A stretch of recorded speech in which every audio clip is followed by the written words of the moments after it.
তো আজকে সকালে টিফিনে বানালাম পাস্তা। শুভর জন্য টিফিনে প্যাক করে দিয়েছি, আর পুচকুসোনা যেহেতু যাবে না ওই জন্য ওটা কড়াই রয়েছে। ও এখনও ঘুম থেকে ওঠেনি, শুভ এখনই বেরোবে, তো খাবারটা রেডি করে ওর জন্য টিফিনে বেড়ে দিলাম। একদম গরম গরম পাস্তা, দেখে বুঝতেই পারছো ধোঁয়া উঠছে। তো সকালবেলা ঘুম থেকে উঠে বাসি কাজকর্ম সেরে জামাকাপড় চেঞ্জ করে পাস্তা বানিয়ে শুভর খাবার একদম ওকে তৈরি করে দিয়ে তারপর আমি চলে আসলাম বাইরে। তো সবার আগে কিন্তু আমি জামাকাপড় চেঞ্জ করে ফুল তুলে নিয়েছি, কারণ আমাদের দেখো শিউলি গাছতলাটা একদম পরিষ্কার।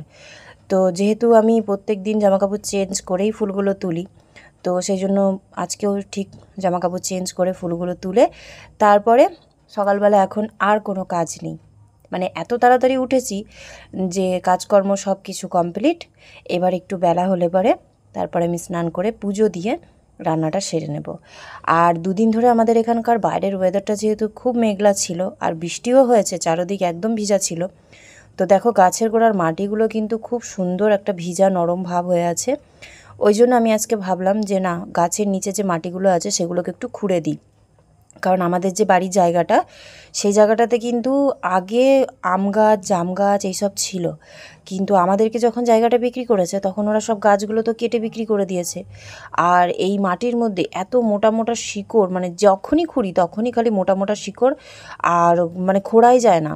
তার উপরে সবথেকে বেশি সমস্যা কী বলো তো, এগুলো সব এঁটেল মাটি, একবারে আঠা, মানে হাতের মধ্যে একবার লাগলে ছাড়ানো যে এত কষ্ট।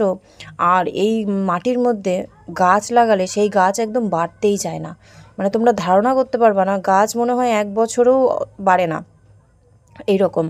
তো ভারী সমস্যা, কিন্তু তাও সামনের দিকে আমাদের ঘর হওয়ার সময়, তারপরে এই যে ঘরের কাজ হয়েছে, তো এখানে অনেক বালি টালি পড়েছে, তারপরে মাটিগুলো খোঁড়া হয়েছে বলে এই সামনের মাটিগুলো বেশ ভালো ঝরঝরে, যার মধ্যে গাছ লাগাচ্ছি, তো মোটামুটি গাছগুলো বড় হচ্ছে। কিন্তু তোমাদের দাদাভাই যে বেগুন তারপরে লঙ্কা এগুলো লাগিয়ে গেছে গাছগুলো, তো সেগুলোতে কিন্তু একদমই গাছগুলো বাড়ছে না। আজকে কয়েকটা মাস হয়ে গেল, এতদিনে তো মানে বলতে পারো যে সবজি মানে শুরু হয়ে যাওয়া দরকার, গাছে ফুল আসা দরকার, কিন্তু সেগুলো কিছুই হয়নি। তো আজকে মানে ভেবেই নেমেছি যে না, পুরোটা পরিষ্কার করব। যদি পুরোটা সম্ভব নাও হয় তাহলে অর্ধেকের উপরে আজকে পরিষ্কার করেই নেব। তো একদম শুরুর থেকে শুরু করেছি, যেখান থেকে মাটি শুরু, গাছপালা শুরু, তো সেই সাইডটা থেকে এবার পুরোটা খুঁড়ে নেব। তারপরে কিছু ইট আছে যেগুলো উল্টোপাল্টা করে সাজানো আছে, তো সেগুলোকে তুলে আবার সুন্দর করে সাজিয়ে দেবো। তো পদ্ম ফুল গাছটাতে কিন্তু আজকে বেশ অনেক কটা ফুল হয়েছে। আর পুচকুসোনা যেহেতু বলেছে আজকে সকালে যে ও স্নান করে পুজো দেবে, তো ওই জন্য আমি তো সকালের দিকে খুব একটা স্নান করি না, তোমাদেরকে এর আগেও বলেছি যে আমার থাইরয়েড আছে যার জন্য গলায় ব্যথা হয়। আর দ্বিতীয়ত আমার ভারী সমস্যা হয়, ঠান্ডা লেগে গেলে একবার ছাড়তেই চায় না যতই ওষুধ খাই না কেন। তো সেই জন্য সকালবেলার দিকে স্নান করার রিস্কটা আমি নিই না, তবে আস্তে আস্তে অভ্যাস করব, এটাও করার দরকার আছে। তো এদিকে দেখো আমি ওই দিকটা পুরোটা পরিষ্কার করে নিয়েছি, কিন্তু ওই যে তোমাদেরকে বললাম বেগুন গাছ লঙ্কা গাছ যেখানে লাগানো আছে, জায়গাটা এতটাই মানে এঁটেল মাটি যে আমি ওখানে নিড়ানি দিয়ে কাজ করতেই পারছিলাম না। আর আমাদের যে নিড়ানিটা সেটা দিয়ে কাজ করে করে আমার এমন অভ্যাস হয়ে গেছে, ওটাকে ছাড়া আমি মাটি অন্য কিছু দিয়ে খুঁড়তে পারি না। আর ওই নিড়ানিটা আমি যখন প্রথম এই বাড়িতে ঢুকি, তো একটা ছোট মাটি খোঁড়ার জিনিস দরকার ছিল বলে এই নিড়ানিটা কিনেছিলাম। এই নিড়ানিটার থেকে ওর যে কাঠের বারটা সেটা তো আলাদা হয়েই গেছে, বারবার করে লাগিয়ে আমায় কাজ করতে হয়, কিন্তু তবুও যেন দেখবে যেই জিনিস আমাদের অভ্যাস হয়ে যায় সেই জিনিস ছাড়া মনে হয় আমরা অন্য কিছু দিয়ে কাজ করতেই পারি না। তো সেরকম একটা ব্যাপার হয়ে গেছে। আর দেখো চারদিকটা কিন্তু আমি ছোটোখাটো ঘাস টাস তুলে কিন্তু পরিষ্কার করে নিয়েছি। দেখে হয়তো মনে হয় যে একটা সংসারে কি কাজ থাকে, কিন্তু সত্যি কথা বলতে সংসার তো সব কিছু নিয়েই, তাই না, পুরো বাড়ি ঘর কাজকর্ম সব কিছু নিয়েই। তো যেরকম ঘরের কাজ করতে হয় তেমন কিন্তু একটা দিন বার করে বা একটু সময় বার করে কিন্তু বাইরের কাজগুলোকেও সুন্দর করে করতে হয়। না হলে দেখবে অবশেষে যখন বাড়িতে মানুষজন আসবে তখন কিন্তু আমাকেই বলবে যে বাবা তোমাদের বাড়িটা কি নোংরা, বা নিজেরও একটা ভালো খারাপ দেখার ব্যাপার আছে, তাই না। তো সেই জন্য আমি তো সব সময় পরিষ্কার করে রাখার চেষ্টা করি। হ্যাঁ, কখনও যদি সম্ভব না হয় তখন এই যে একদিনে বসে অনেক কাজ হয়ে যায়, কিন্তু তবুও করতে তো আমাকেই হয়। আর লোক দিয়ে কাজ করালে এইটুকু কাজের জন্য 400-500 টাকা নিয়ে নেবে। তো ওই জন্য যখন আমার সময় হয় সকালে বিকেলে, তো তখন আমি কিন্তু করি নিই। তো কিছুদিন আগেই তো পরিষ্কার করেছিলাম, তো তেমন একটা ঘাসপালা খুব একটা যে বেশি হয়েছিল তা নয়। তো সেগুলোকে তুলে দিয়ে তারপরেই দেখো বেগুন গাছ লঙ্কা গাছ যেগুলো আছে ওখানকার মাটিগুলো খুঁড়ে দিচ্ছি। তো মাটি খুঁড়তে খুবই অসুবিধা হচ্ছিল, এত এঁটেল মাটি, কোনো মতেই মানে মাটি খুঁড়ে আমি তুলতে পারছি না। এত আঠা। আর তারপরে যে জুতোটা পরেছিলাম সেই জুতোটাও বারবার খুলে যাচ্ছিলো, মানে জুতোর যে ফিতেটা আছে সেটাও বারবার খুলে যাচ্ছিলো। অসুবিধা তো একটু হচ্ছিলোই, কিন্তু তাও বলতে নেই, আমি কিন্তু একদম কাজ কমপ্লিট করে নিয়েছি। আর এর ফাঁকে কিন্তু শুভও মানে এখন স্কুলে যাওয়ার জন্য রেডি হয়ে গেছে পুরো। তো স্কুলে চলে গেলে পরে আমিও এদিকের কাজকর্ম শেষ করে পরে আবার দুপুরের দিকে করব। কারণ কিছুটা জায়গা নোংরা হয়ে আছে যেখানটাতে এর আগে সুজির পটি ফেলা হতো, তো সেই জায়গাটাতে পরিষ্কার করতে গেলে স্নান করার আগেই করতে হবে। আর সেটা পরিষ্কার করার পরে যদি স্নান না করি তাহলে নিজেরই কিন্তু ভালো লাগবে না। তো যাই হোক, দেখো খুব সুন্দর করে ঘাসপালাগুলো তুলে কিন্তু আমি এই জায়গাটার মাটিটা খুঁড়ে দিয়েছি, আর বাকি যেটুকু আছে সেগুলো আমি পরে করে নেব। তো আজকে যেহেতু পুচকুসোনা নিজের ইচ্ছাতে স্কুলে যায়নি, বলেছিলাম যে যা স্কুলে, তো বলছে না আজকে আমি যাব না, একবারে সোমবার থেকে স্কুলে যাব। তো দেখলাম ঠিক আছে, স্কুলে যখন যাচ্ছে না, প্রত্যেক দিন ওই বাড়িতে শুয়ে বসে থাকবে বা হয়তো একটু পড়াশোনা করবে, ওতে তো আর হবে না। তো কাজ তো বাড়িতে শিখতেই হবে, তাই না? তো ওই জন্য আজকে আমি ওকে দিয়েছি প্রথমবার ঘর মুছতে। এমনি কি বলো তো, যখন আমরা খাওয়া দাওয়া করি তো এঁঠো জায়গাটা কিন্তু ও মোছে, কারণ ওকে হাতে করে তো আর মুছতে হয় না। আগে যখন হাতে করে মুছতে হতো তখনও মুছতো, কিন্তু এখন তো প্রায় বলতে পারো 2 বছর ধরে হাতে করে আর ঘর মোছার কোনো মানে দরকারই পড়ে না। আমরা এরকম কিন্তু মপ দিয়েই ঘরটা মুছে নিই। তো আমি ওকে বললাম যে আজকে পুরো ঘরটা মোছ, ঘর মোছা শেখ, কারণ সময় বিশেষ সবাইকেই বাড়ির কাজকর্ম করার দরকার। ছোট ছিলে এতদিন ঠিক আছে, কিন্তু এখন তো আস্তে আস্তে বড় হচ্ছিস, কোনো সময় হয়তো আমি বাড়িতে নেই বা কোনো কারণে হয়তো তোকে পুরো ঘরটা মুছতে হলো, তখন কি করবি? তো বললো ঠিক আছে দাও, আমি তাহলে মুছবো। তো আমি ওকে সামনে দাঁড়িয়ে দাঁড়িয়ে বলে দিচ্ছি। তবে কি বলো তো, আমাদের মপটাতে না এই যে ঘোরানোর যে ব্যাপারটা, যখন জলটাকে স্পঞ্জ করে বার করে সেটা খুব অসুবিধা হয়।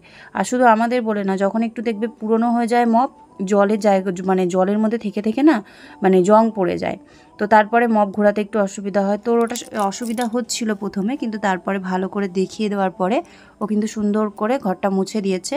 আর এই ফাঁকে আমি ভাবলাম চাদরটাও পাল্টে নিই, তো আমি ঘরের চাদরটাও কিন্তু পাল্টিয়ে নিয়েছি। তো দুজনে মিলে একসাথে কাজটা করে নিয়েছি।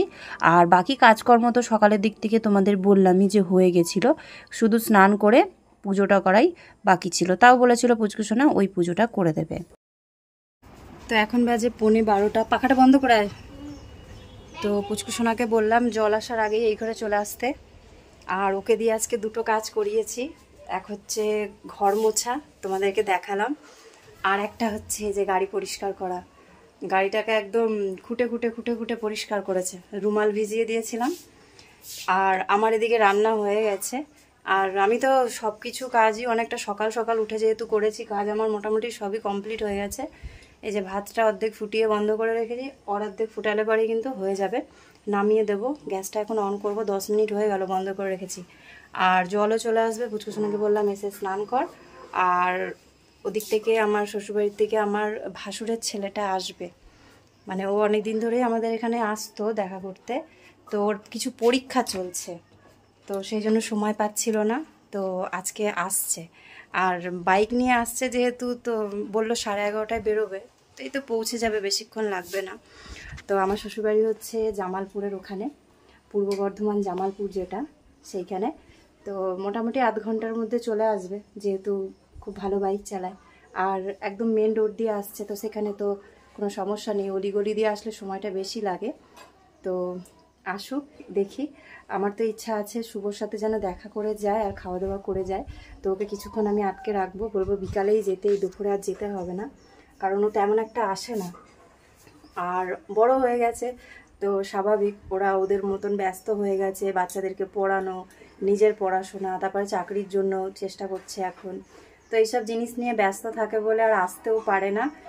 যখন আমাদের এই বাড়িটা হয়েছে তখন একবার দুদিন এসেছিল, আর একবার এসে মানে এসে দিনে দিন ঘুরে চলে যেত। তো অনেক দিন পর আবার আসছে, তো ভালোও লাগছে। কিন্তু শুভ আসা পর্যন্ত যদি থাকে, বিকালে যদি যায় তাহলে খুব ভালো হবে, নাহলে শুভর সাথে আবার দেখা হবে না। পুচকুসোনা তো বাড়িতেই আছে, ওর সাথে দেখা হয়ে যাবে।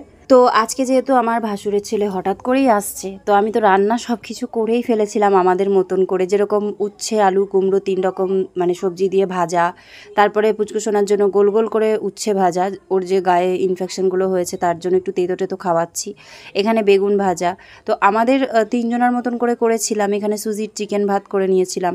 তো তারপরে যখন তোমাদের দাদাভাই ফোন করলো তখন মানে শুধু ভাতটাই বসানো বাকি ছিল।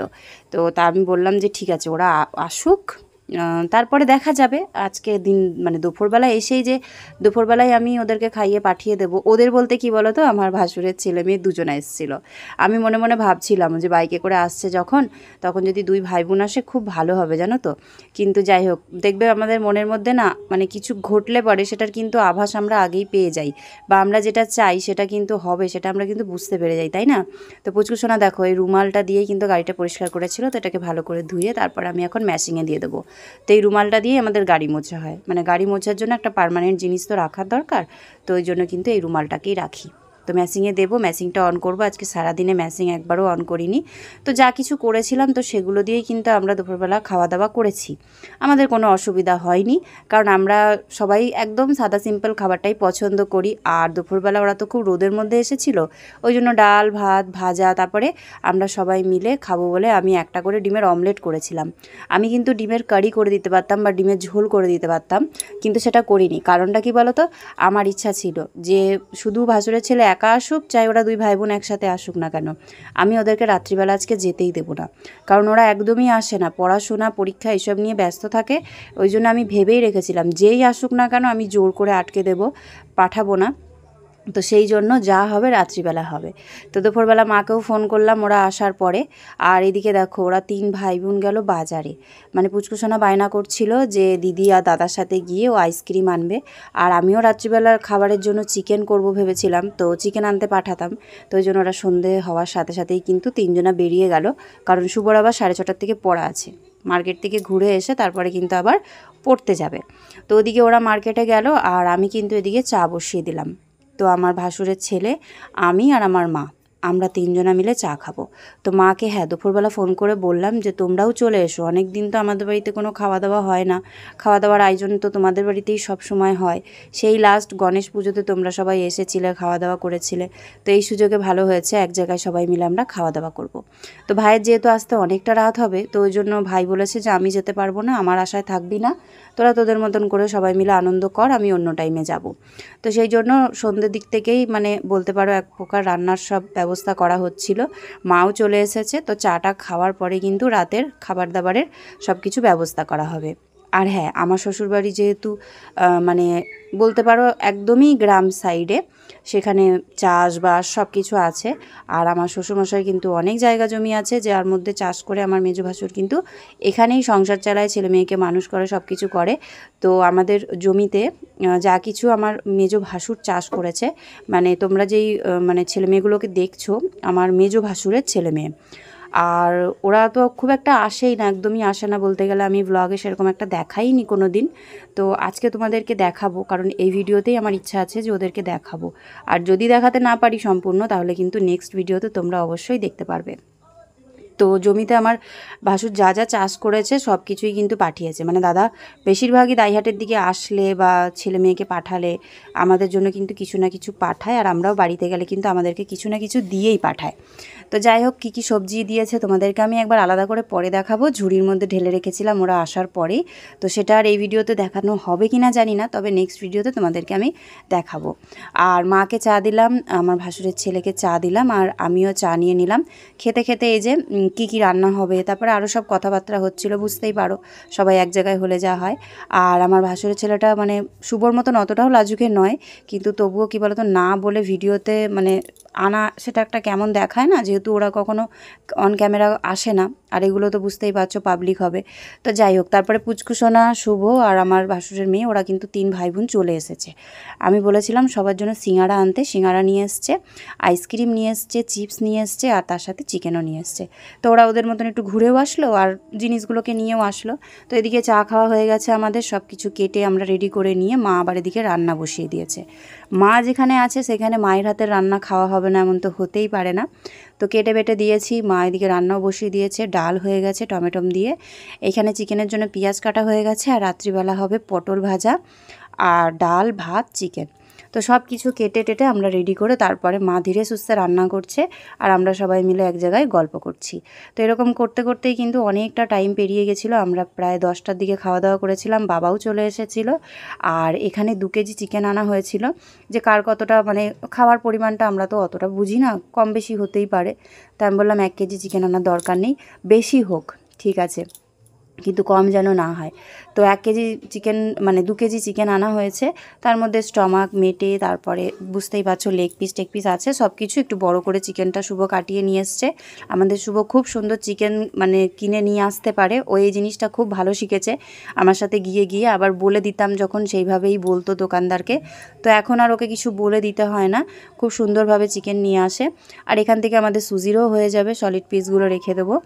তো আমরা তো রাত্রিবেলা কী খাওয়া দাওয়া করবো তোমাদেরকে বলেই দিলাম। আর বুঝতেই পারছো সবাই এক জায়গায় থাকলে কিন্তু ওই ফোন অন করে ভিডিও করার কথাটা না একদমই মনে থাকে না। তো সবাই সবার মতন গল্প করছে, এই ফাঁকে আমি আবার কিছু জামা কাপড় আজকে যেগুলো শুকিয়েছিল তো সেগুলো ভাঁজ করে রাখছি। তো এগুলো এই ঘরেই থাকবে। আর রাত্রিবেলা খাওয়া দাওয়া করে আমি, পুচকুসোনা আর আমার ভাসুরের মেয়ে, আমরা 3 জন এখানে শুয়েছিলাম। আর শুভকে আর শুভর দাদা মানে আমার ভাসুরের ছেলেকে কিন্তু আমরা পাকা ঘরে দিয়েছিলাম। আর এই ঘরে এত মশা তোমরা বিশ্বাস করবে না, খেতে বসেও যেমন মশা কামড়াচ্ছিল, মর্টিন জ্বালিয়ে খেতে বসেছি আমরা, রাত্রিবেলাও খুব মশা কামড়াচ্ছিল। জানি না কেন এই ঘরটাতে এত মশা হয়। তো তারপরে আমি শুভকে আবার বলেছিলাম মিষ্টি আনতে, তো যেটা আমার তোমাদেরকে বলতে মনে নেই। শুভ যখন পড়তে গেছিলো তো আসার সময় তখন আমি ওকে বললাম যে মিষ্টি আনতে। তো শুভ এখানে 2 রকমের মিষ্টি এনেছে, কালো মিষ্টি, সাদা মিষ্টি। কারণ দেখবে যেখানেই খাওয়া দাওয়া করি না কেন, একটু ভালো খাবার কিছু হলে তার মধ্যে কিন্তু দই মিষ্টিটা না থাকলে ভালো লাগে না, তাই না? তো ওই জন্য কালো সাদা 2 রকম মিষ্টি আনা করিয়েছিলাম, সবাই মিলে যাতে রাত্রিবেলা খাওয়া দাওয়ার পরে খেতে পারি। তো শুভ এখানে 10টা 10টা করে 20টা মিষ্টি এনেছে। আর এই দিয়েই রাতে আমরা খাওয়া দাওয়া করেছিলাম। আর সবাই যেহেতু এক জায়গায় আছি, তো তারপর আর তোমাদের সাথে face to face video share করতে পারিনি, আর সব দিন face to face video share করা হয়ও না। তো এই ভ্লগে আমি শুধু কিন্তু আমার ভাসুরের মেয়েকেই তোমাদেরকে ওই সন্ধ্যের টাইমটা দেখালাম। আর ওদেরকে আমি তোমাদেরকে নেক্সট ভিডিওতে দেখাবো, কারণ পরের দিন অনেকটা সকালেই ওরা বেরিয়ে যাবে, অনেকটা সকালে চলে যাবে। কারণ আমার ভাসুরের ছেলে মেয়ে দুজনাই টিউশন পড়ায়, ছেলেটা এখন পরীক্ষা দিচ্ছে, আর তারপরে ওর কিছু প্র্যাকটিসও চলছে। তো সেই কারণে আমি জোর করে আর কিন্তু সকালবেলার দিকে আটকাতে পারিনি। আর পুচকুসোনা শুভরও কালকে স্কুলে যেতে হবে আমাকে সকালের দিকে, কারণ ওদের হাফ ইয়ারলির খাতা দেখাবে। তো সেই কারণে আমি কিন্তু ব্লগটা আমাদের এই খাওয়া দাওয়ার আগে পর্যন্ত তোমাদেরকে খাবার দাবার দেখিয়ে শেষ করে দিয়েছি। তো চিকেনটা কেমন লাগছে, রঙটা কেমন লাগছে কমেন্ট করে জানাবে, কিন্তু খেতে দারুণ হয়েছিল। তো চলো আজকের জন্য ব্লগটা এখানেই শেষ করছি। কেমন লাগলো অবশ্যই কিন্তু কমেন্ট করে তোমরা জানিও।